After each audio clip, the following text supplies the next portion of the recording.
Hello students, हम presently reflection of light पढ़ रहे हैं जिसमें हमने मिरर फॉर्मूला पढ़ा है and linear magnification.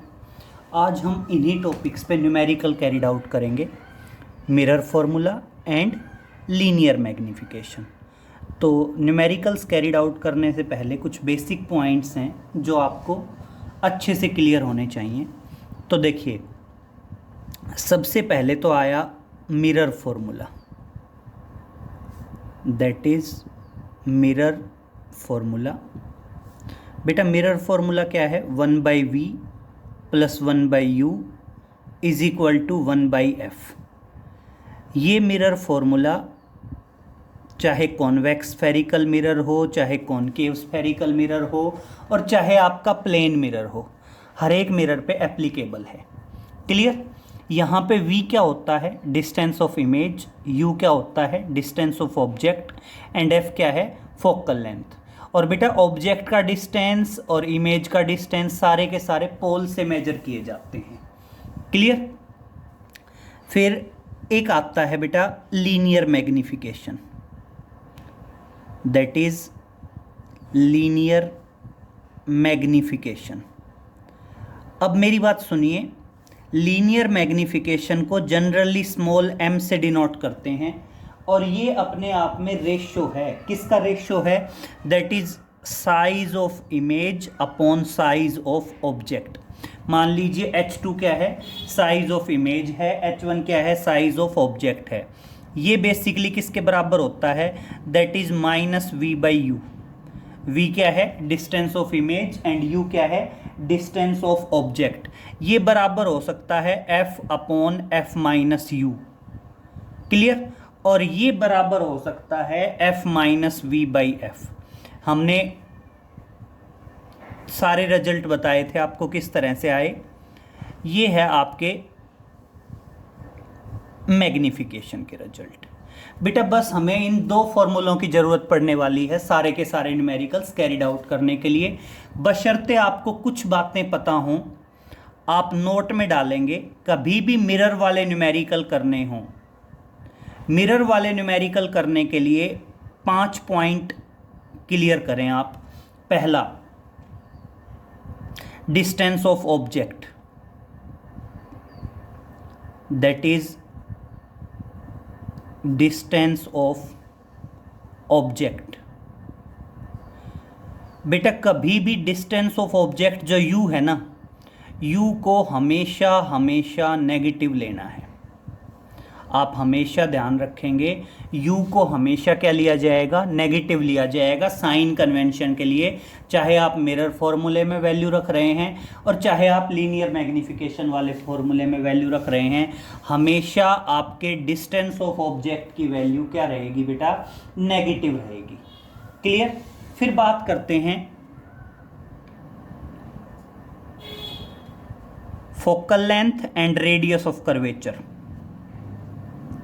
Focal length and radius of curvature, focal length and radius of curvature. देखें, फोकल लेंथ और रेडियस ऑफ कर्वेचर दोनों चीजें पॉजिटिव ली जाएंगी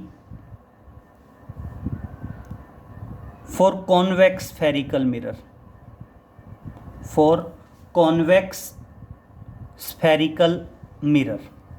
और बेटा दोनों चीज़ें नेगेटिव ली जाएंगी फॉर कॉनकेव स्फेरिकल मिरर। ध्यान रहेगा, चाहे फोकल लेंथ हो। देखो हमने रिलेशन बताया था फोकल लेंथ और रेडियस ऑफ कर्वेचर में।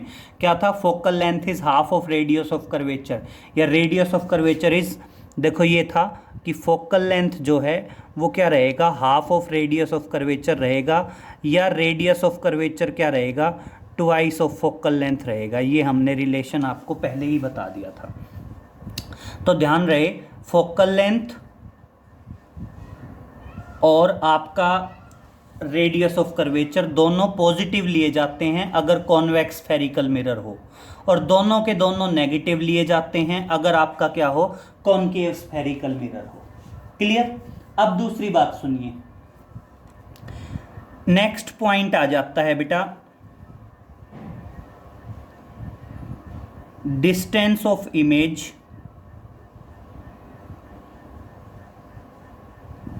एंड लीनियर मैग्निफिकेशन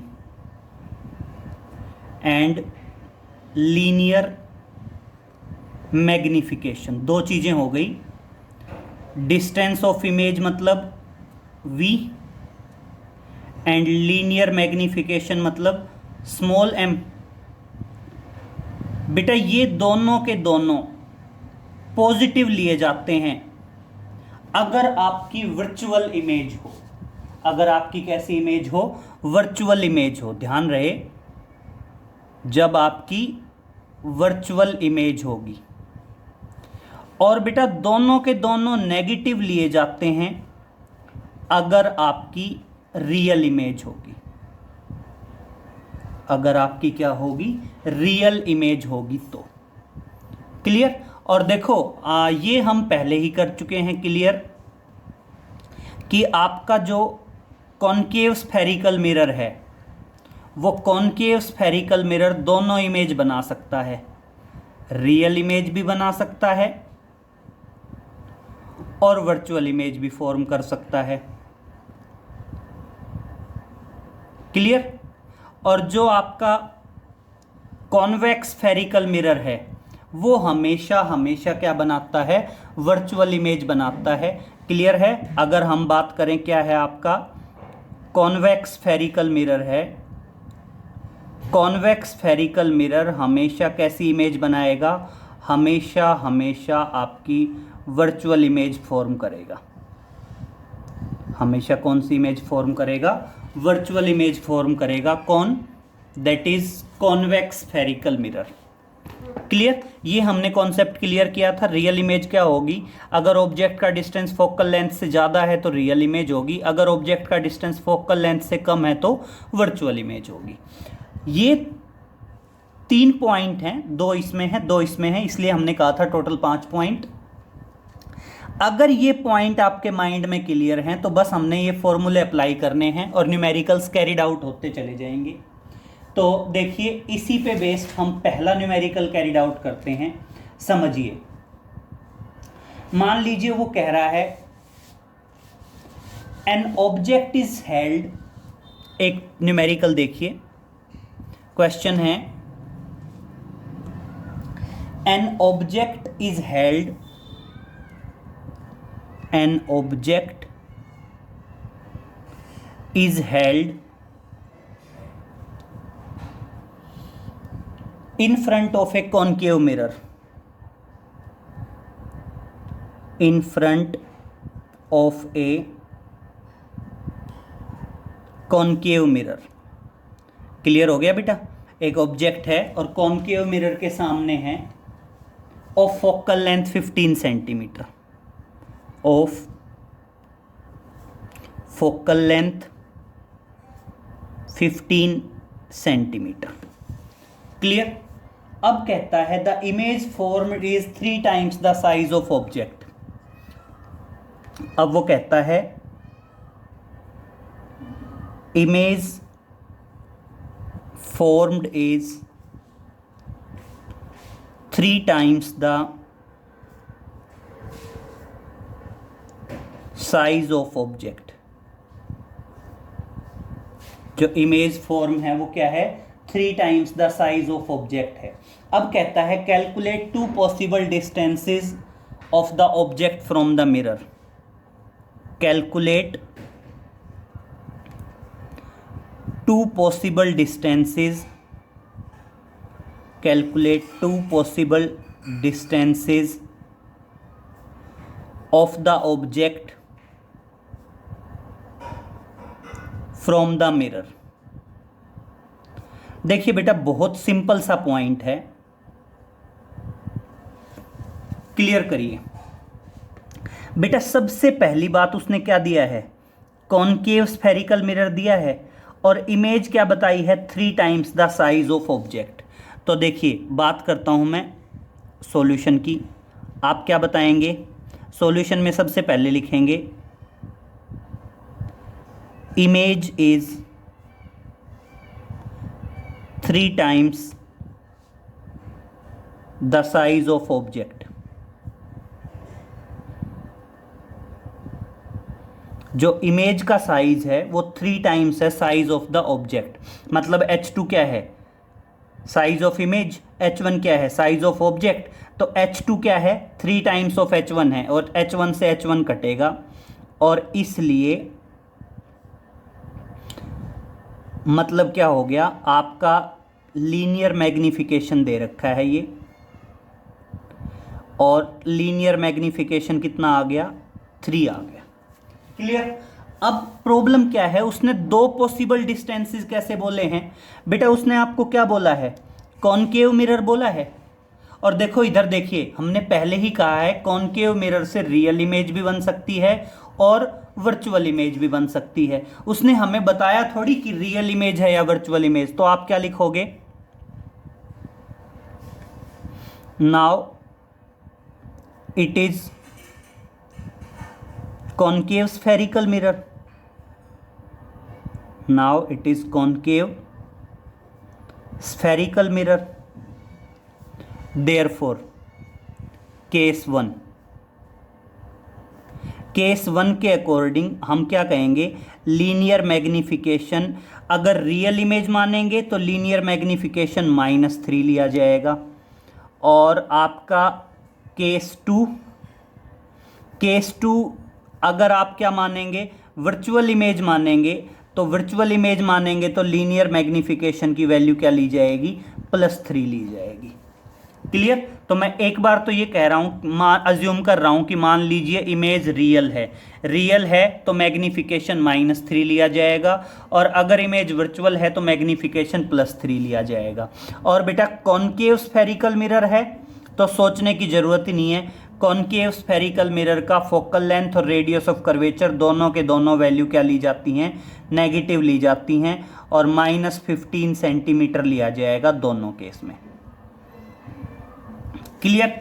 और क्या कहा है, क्या निकालना है, डिस्टेंस ऑफ ऑब्जेक्ट निकालना है। तो मैग्निफिकेशन का फॉर्मूला यूज कर लो जिसमें distance of object and focal length हो।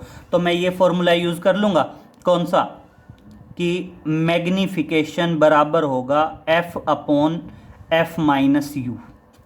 क्या बता देंगे, मैग्निफिकेशन बराबर होगा F/F-U। क्लियर। तो वैल्यू पुटअप करते हैं और क्रॉस मल्टीप्लाई करो और सोल्व कर लो।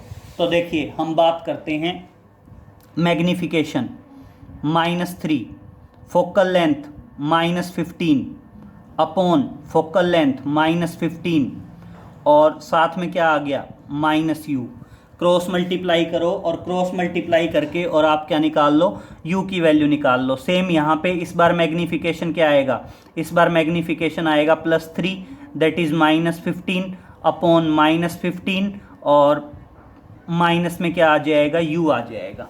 देखो क्रॉस मल्टीप्लाई करें तो ये कितना आएगा, 15 × 3 45 आएगा। किसका आएगा, 45 प्लस का, और इधर से क्या आएगा, +3U आएगा। दूसरी तरफ -15 है। और इस तरह से अगर आप U की वैल्यू निकालोगे तो U की वैल्यू आएगी दैट इज -10 सेंटीमीटर। U की वैल्यू क्या आएगी, -10 सेंटीमीटर। और देखो वेल अंडरस्टूड है, U की वैल्यू हमेशा क्या आनी है, नेगेटिव। और यहां से जब आप सोल्व करोगे तो U की वैल्यू क्या आएगी, U की वैल्यू आएगी that is -20 centimetre. That is 2 possible values of distance of object. That is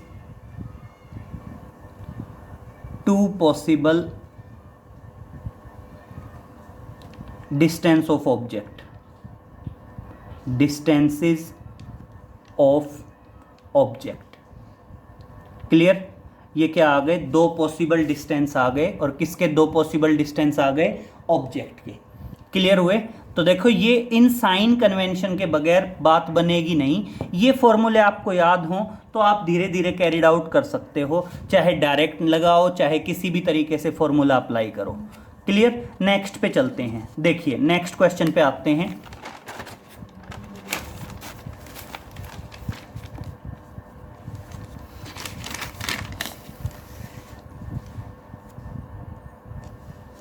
next question की बात करते हैं बेटा। नेक्स्ट उसने कहा an object of size 10 centimetre. देखिए नेक्स्ट है that is an object of size 10 centimetre, an object of size 10 centimeter is placed at a distance of 50 centimeter, is placed at a distance of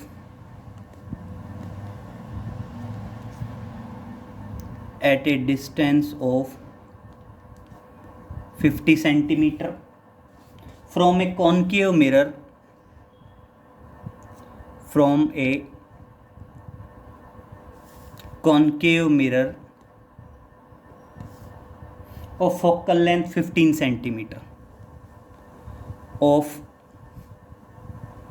focal length 15 centimeter।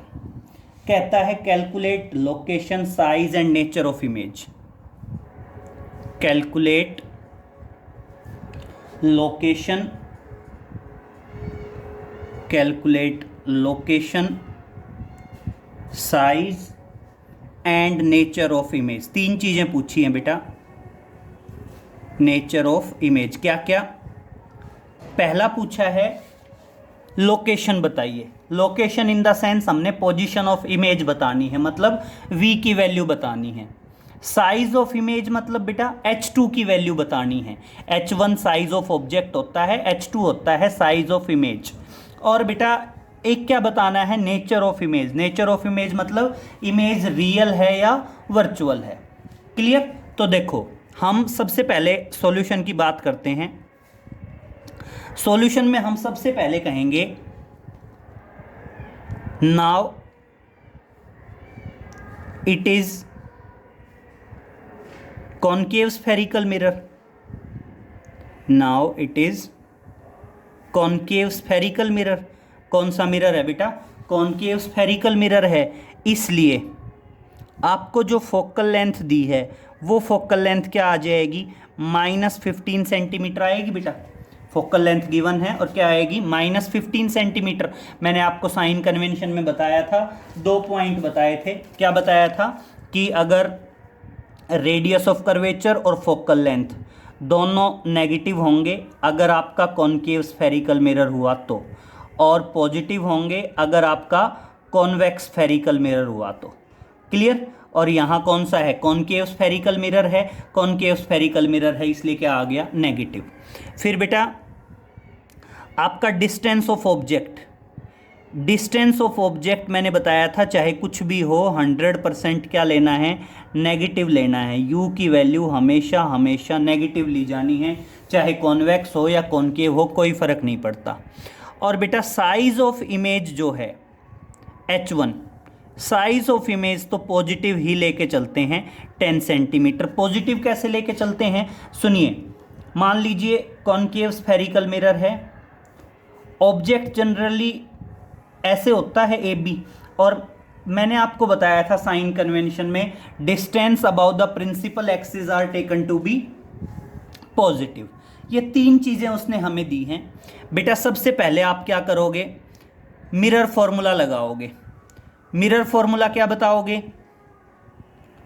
1/v + 1/u is equal to 1/f। यही होगा ना mirror formula. अब mirror formula यही है तो देखिए आप क्या बताओगे? सिंपल कैरिड आउट करने की कोशिश करेंगे।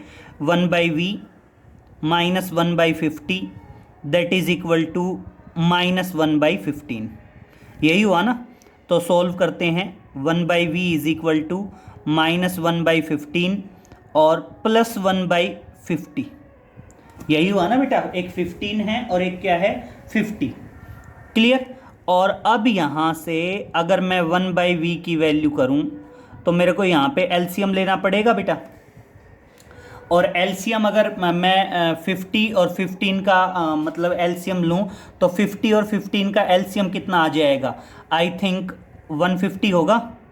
150 होगा तो -10 +3 और कुल मिला के कितना आ जाएगा, दैट इज़ -7/150। और इस तरह से v की वैल्यू आ गई -150/7, that is in centimetre. Clear, 1/v था, रेसिप्रोकल करेंगे तो v आएगा। क्लियर। और अब देखिए अगर मैं इसको सोल्व करूं तो इस तरह से v की वैल्यू आ गई that is equal to -21.4 centimetre. और अब बहुत ध्यान से समझ लीजिए, दोनों v के रिजल्ट हैं। तो ये अपना क्या आ गया, that is location of image. ये क्या आ गया, दैट इज लोकेशन और पोजीशन कह दीजिए, लोकेशन या पोजीशन ऑफ इमेज। क्लियर। और अब बेटा बहुत ध्यान से समझिए, मैंने आपको ये कहा था कि मैग्निफिकेशन और वी, अगर दोनों चीजें पॉजिटिव हों, चाहे मैग्निफिकेशन की बात करें और चाहे वी की बात करें, अगर पॉजिटिव है तो इसका मतलब कैसी इमेज है, वर्चुअल इमेज है। और मैंने कहा था अगर नेगेटिव है तो कैसी इमेज है, आपकी रियल इमेज है। यही बताया था ना मैंने। तो यहां पे समझिए, देखिए आप क्या बताओगे, आपके v की वैल्यू नेगेटिव आ गई तो आप क्या बताओगे, now position of image is negative, position of image is negative,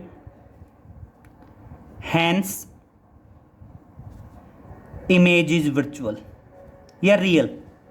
negative है तो रियल है ना, तो क्या बताओगे, हैंस इमेज इज रियल। और इसका मतलब इमेज कैसी आ गई, रियल आ गई। दूसरी चीज निकल गई, nature of image. Nature of image क्या आ गई, रियल इमेज। और अब क्या निकालना है बेटा, अब हमने निकालना है साइज ऑफ इमेज। अब आप क्या बताओगे, आप लिखोगे नाउ लीनियर मैग्निफिकेशन। आपका लीनियर मैग्निफिकेशन क्या होता है, लीनियर मैग्निफिकेशन होता है that is size of image, size of image, और अपॉन क्या होता है आपका, that is size of object. यही है ना लीनियर मैग्निफिकेशन। और देखो मैंने बताया था लीनियर मैग्निफिकेशन होता है h2/h1 and that is equal to -v/u। Clear. तो अब ये फॉर्मूला यूज कर लूंगा मैं, आगे आगे वाला कॉन्सेप्ट। मेरे को v की वैल्यू पता है, u की वैल्यू पता है और h1 पता है, और हम क्या निकाल देंगे, h2 निकाल देंगे। तो देखिए क्लियर करिए, h2 मैंने निकालना है, size of image, size of object +10 centimetre, that is equal to minus. अब बेटा v की वैल्यू, v की वैल्यू हमारी नेगेटिव में आई है, और नेगेटिव में कितनी आई है v की वैल्यू, -21.4 अपॉन u की वैल्यू, u की वैल्यू भी नेगेटिव में, और u की वैल्यू नेगेटिव में कितनी है, दैट इज -50। क्लियर। और अब मेरी बात समझिए बेटा, क्रॉस मल्टीप्लाई करेंगे, प्लस से प्लस कैंसिल, ये इधर आएगा, 10 मल्टीप्लाई में होगा, और 10 मल्टीप्लाई में होगा तो h2 की वैल्यू क्या आ जाएगी, 214 डिवाइडेड बाई 50। क्या आ जाएगी, 214 डिवाइडेड बाई 50, और 214 डिवाइडेड बाई 50 आ गई तो h2 की वैल्यू क्या आ गई, दैट इज -4.28 सेंटीमीटर, 28 सेंटीमीटर। और ये अपने आप में क्या आ गया, ये अपने आप में आ गया that is size of image, that is size of image. फिर उसी बात पे आके रुक गए, ये पांचों कॉन्सेप्ट हमें पता होने चाहिए, इन पांचों के बगैर हम कैरिड आउट कर ही नहीं सकते। क्या क्या 5 पॉइंट, u की वैल्यू हमेशा negative, radius of curvature and focal length positive convex के लिए, नेगेटिव कॉनकेव के लिए, magnification and position of image positive virtual image के लिए, और नेगेटिव किसके लिए, रियल इमेज के लिए। क्लियर हुआ यहाँ तक। चलें तो आगे देखो, हमने एक एक करके सारी चीज़ें बता दी, लोकेशन बता दिया, लोकेशन जैसे ही आई, नेगेटिव आते ही हमें नेचर ऑफ इमेज के बारे में पता चल गया। उसके बाद हमें क्या पता चल गया, साइज ऑफ इमेज भी पता चल गया। और अगर मान लो वो फर्दर यहाँ पे लीनियर मैग्नीफिकेशन भी पूछता तो हमारे पास H2 की वैल्यू है, हमारे पास H1 की वैल्यू है, और इस तरह से हमारा क्या आ जाता, लीनियर मैग्नीफिकेशन आ जाता, that is size of image upon size of object करके। Clear, size of object and size of image करके हमारा क्या आ जाता, लीनियर मैग्नीफिकेशन भी आ जाता। क्लियर। एक क्वेश्चन और कैरिड आउट करते हैं, देखिए बहुत ध्यान से। नेक्स्ट क्वेश्चन की बात करते हैं। नेक्स्ट क्वेश्चन है बेटा, मान लीजिए वो कहता है, एक पॉइंट बहुत अच्छे से समझिए, नोट में डालेंगे आप। अगर किसी भी मिरर को, अगर कोई भी मिरर थीटा एंगल से रोटेट कर दिया जाएगा तो उसकी जो रिफ्लेक्टेड रे होगी या जो उसकी इमेज होगी वो इमेज कितने से रोटेट हो जाएगी बेटा, 2 थीटा से रोटेट हो जाएगी। हमेशा ध्यान रखना, अगर आप किसी ऑब्जेक्ट को, अगर मान लीजिए आप मिरर को थीटा एंगल से रोटेट करते हैं, if mirror is rotated with theta angle, if mirror, मान लीजिए हम प्लेन मिरर की बात कर रहे हैं। क्लियर, मान लीजिए हम किसकी बात कर रहे हैं, प्लेन मिरर की बात कर रहे हैं। If mirror is rotated with theta angle, mirror is rotated with angle theta. अगर मान लीजिए आप मिरर को थीटा एंगल से रोटेट करते हैं तो उस टाइम पे क्या बताओगे, द रिफ्लेक्टेड रे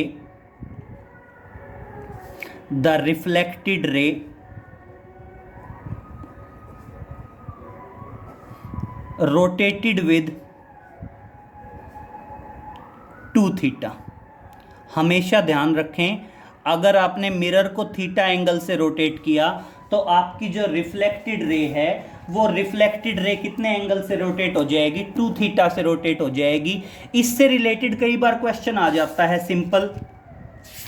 मान लीजिए वो कहता है कि आपने एक प्लेन मिरर है, प्लेन मिरर को आपने थीटा एंगल से रोटेट कर दिया, मतलब थीटा की वो आपको कोई भी वैल्यू दे दे और वो कहे कि हमने इस एंगल से रोटेट किया, और अब हम मान लीजिए कहते हैं कि बताइए what will be the, at what angle the reflected रे इज रोटेटेड। तो देखिए हम इसी से रिलेटेड एक क्वेश्चन बता देते हैं पर्टिकुलरली। क्वेश्चन है, मान लीजिए a mirror is turn through 15 degree angle, through what angle will the reflected ray turn. मान लीजिए अगर आपने किसी प्लेन मिरर को 15 डिग्री एंगल से रोटेट कर दिया तो जो रिफ्लेक्टेड रे होगी वो रिफ्लेक्टेड रे कितने एंगल से टर्न हो जाएगी, 2 थीटा 15 डिग्री, और इसका मतलब 2 थीटा कितना आ जाएगा, 30 डिग्री से रोटेट हो जाएगी। क्लियर। अब दूसरे की बात करते हैं बेटा। आप हमेशा ध्यान रखेंगे कि आपका जो प्लेन मिरर है, आपके प्लेन मिरर की फोकल लेंथ, प्लेन मिरर जो है, प्लेन मिरर की फोकल लेंथ कितनी होती है, प्लेन मिरर की फोकल लेंथ होती है इनफाइनाइट। क्योंकि अगर प्लेन मिरर के ऊपर लाइट रेज आती हैं तो प्लेन मिरर उसको इनफाइनाइट पे कन्वर्ज करता है, मतलब वो बेसिकली क्या करता है, उसको उसी मतलब प्लेन मिरर पे अगर लाइट रेज आएंगी तो वो उसको ना कन्वर्ज करता है ना डाइवर्ज करता है। देखिए मैंने आपको बताया था कॉन्वेक्स स्फेरिकल मिरर तो है डाइवर्जेंट, और आपका जो कॉनकेव स्फेरिकल मिरर है वो है कन्वर्जेंट। लेकिन अगर मैं प्लेन मिरर की बात करूं तो आपका जो प्लेन मिरर है वो ना कन्वर्जेंट है ना डाइवर्जेंट है, इसीलिए उसकी फोकल लेंथ क्या होती है बेटा, इनफाइनाइट होती है। दूसरी होती है बेटा पावर। बेटा पावर को जनरली P से लिखते हैं और ये क्या होती है, रेसिप्रोकल ऑफ फोकल लेंथ, और इसलिए पावर क्या आ जाएगी, 0 आ जाएगी। ये दोनों पॉइंट ध्यान रखेंगे कि जो प्लेन मिरर है, प्लेन मिरर की फोकल लेंथ इनफाइनाइट होती है और प्लेन मिरर की पावर क्या होती है, 0 होती है। क्लियर, दोनों ध्यान रहेंगे। अब नेक्स्ट पॉइंट की बात करते हैं कि जब भी किसी प्लेन मिरर पे, जब भी कोई प्लेन मिरर है और प्लेन मिरर पे कोई ray of light normally incident होती है,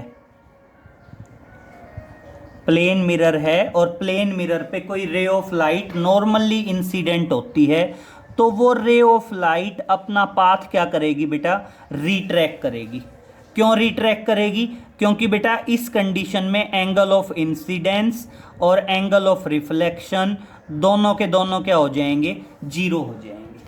क्लियर, तो ध्यान रहे कि जब भी किसी प्लेन मिरर के ऊपर कोई ray of light normally incident होती है, जरूरी नहीं है प्लेन मिरर, कोई भी स्फेरिकल मिरर कैसा भी हो, तो आप क्या बताओगे, ए रे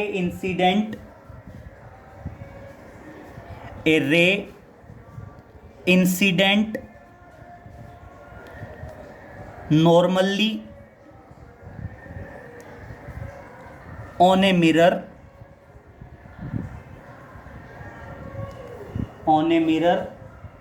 then it retracts,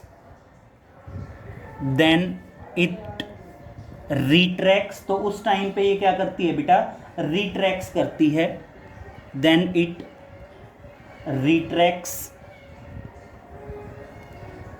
its path। मतलब अगर किसी मिरर के ऊपर कोई ray of light normally incident होती है तो वो अपना पाथ रिट्रैक्ट करती है, because angle of incidence will be equal to angle of reflection और both will be equal to 0। क्योंकि देखो हमने बताया था इंसिडेंट रे और नॉर्मल के बीच का जो एंगल होता है उसको क्या कहा जाता है, एंगल ऑफ इंसिडेंस कहा जाता है। क्लियर, तो इस तरह से रे ऑफ लाइट अपना पाथ क्या करेगी, रिट्रैक्ट करेगी। एक आप ध्यान रखेंगे, जो आपकी वर्चुअल इमेज है, वर्चुअल इमेज को फोटोग्राफ तो किया जा सकता है लेकिन किसी स्क्रीन पे प्रोजेक्ट नहीं किया जा सकता। आप हमेशा ध्यान रखिए कि जो वर्चुअल इमेज है, वर्चुअल इमेज को फोटोग्राफ तो किया जा सकता है लेकिन किसी स्क्रीन पे प्रोजेक्ट नहीं किया जा सकता। जैसे देखो वर्चुअल इमेज जो होगी ना बेटा, वो हमेशा मिरर के अंदर बनेगी। जैसे हम जो नॉर्मली अपने घरों में यूज़ करते हैं प्लेन मिरर, उसमें हमारी इमेज मिरर के अंदर की तरफ बनती है और वो क्या होती है, वर्चुअल इमेज होती है। तो उसका हम फोटो तो ले सकते हैं लेकिन उसको किसी स्क्रीन पे थोड़ी प्रोजेक्ट कर सकते हैं, क्योंकि वो इमेज बेसिकली किसके अंदर है, मिरर के अंदर है। तो आप ध्यान रखेंगे कि वर्चुअल इमेज का फोटोग्राफ किया जा सकता है। We can take the photo of the virtual image but it can not be projected on the screen. जो वर्चुअल इमेज है इसको हम किसी स्क्रीन पे प्रोजेक्ट नहीं कर सकते। क्लियर, तो बेसिकली रिफ्लेक्शन के बारे में हम इतना ही स्टडी करेंगे। बाकी नेक्स्ट लेक्चर में हम आगे रिफ्रैक्शन स्टार्ट करेंगे। तो देखो एक मैं आपको पॉइंट फिर से बता देता हूँ, अगर आप न्यूमेरिकल कैरिड आउट करना चाहते हैं तो न्यूमेरिकल कैरिड आउट करने के लिए ये पांचों पॉइंट्स आपको ध्यान रखने पड़ेंगे। पांचों पॉइंट याद रखने के बाद बस दो ही फॉर्मूले हैं, एक मिरर फॉर्मूला है और एक है लीनियर मैग्नीफिकेशन का फॉर्मूला, और तो कोई स्टेप है ही नहीं। तो इसके न्यूमेरिकल्स आप प्रैक्टिस करेंगे बेटा। बाकी आगे नेक्स्ट लेक्चर में मिलते हैं। Okay, thank you.